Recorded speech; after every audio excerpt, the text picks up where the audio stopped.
Who's king? For media and the political class, the erection of the massive 30-foot statue of Reverend Dr. Martin Luther King Jr. is a cause for celebration. The sculpture showing Dr. King with his arms folded across his chest, a serious look on his face, bears a striking resemblance to the handsome minister, but it appears to celebrate us far more than it celebrates him.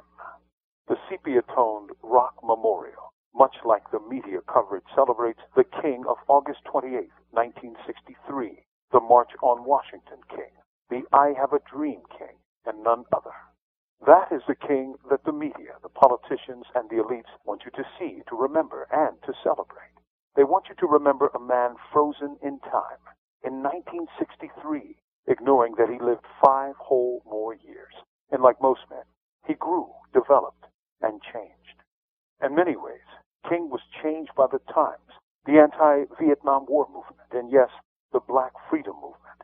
And the King of 1967, and even 1968, was far different than the man who stood at the foot of the Lincoln Memorial. Dr. Martin Luther King Jr. did not die at the March on Washington.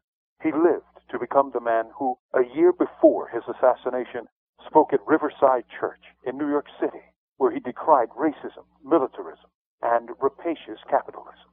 Betrayed by his closest associates in the Southern Christian Leadership Conference, abandoned by his erstwhile allies among white liberals, vilified in the white corporate press for his anti-war stance, yet did he speak his heart and mind, almost in echo of his German namesake, religious reformer Martin Luther, who said, "Here I stand, I cannot do otherwise."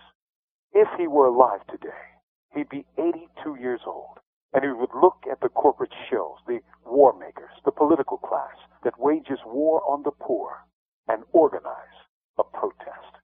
From death row, this is Mumia Abu Jamal. These commentaries are recorded by Noel Hanrahan of Prison Radio.